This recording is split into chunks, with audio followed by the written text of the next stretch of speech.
కారణంగా దళిత గిరిజనులు అంటే దళిత క్రైస్తవుల విషయంలో ధైర్యం చెయ్యరు ఏ నాయకుడు కూడా. ఎందుకంటే వాళ్ళు రికార్డుల్లోనేమో ఒక లెక్కన ఉంటుంది, విడిగా మరొక లెక్కన ఉంటుంది.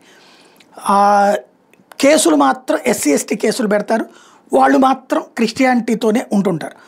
ఇట్లాంటి సందర్భంలో వాళ్ళు పెట్టే కేసులకు భయపడిపోయి రాజకీయ నాయకులు ఇదిగో ఎస్సీలను అవమానించారు, ఎస్సీలను వేధించారంటారని చెప్పేసి వాళ్ళ జోలికి పోరు.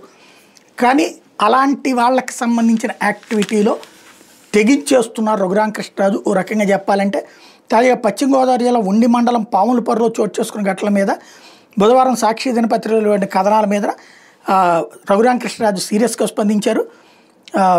దాంట్లో ఇది క్రైస్తవులకు సంబంధించిన శ్మశానము, అందుకే అది జరిగిన దాడి దళితుల మీద కాదు అంటూ తేల్చి చెప్పారు. పాములపర్రులో 82 సెంట్ల పొంతు ఉండేది, దానిలో 42 సెంట్ల భూమిని క్రిస్టియన్ శ్మశాన వాటికి ఇచ్చారు. దాన్ని మినహాయించి మిగిలిన భూమిలో రోడ్డు వేయాలని అధికారులకు చెప్పాను. అధికారుల మీద క్రైస్తవులు దాడి చేశారు, దాంతో పరిస్థితి ఇబ్బందికరంగా మారింది. కానీ దాన్ని సాక్షి పేపర్లో రాయాలంటే క్రైస్తవులను రాయాలి తప్పించి దళితులను రాస్తున్నారు అన్నటువంటి విషయాన్ని చెప్తూ నిర్మోహమాటంగా తన వైఖరిని చెప్పుకొచ్చారు అక్కడ.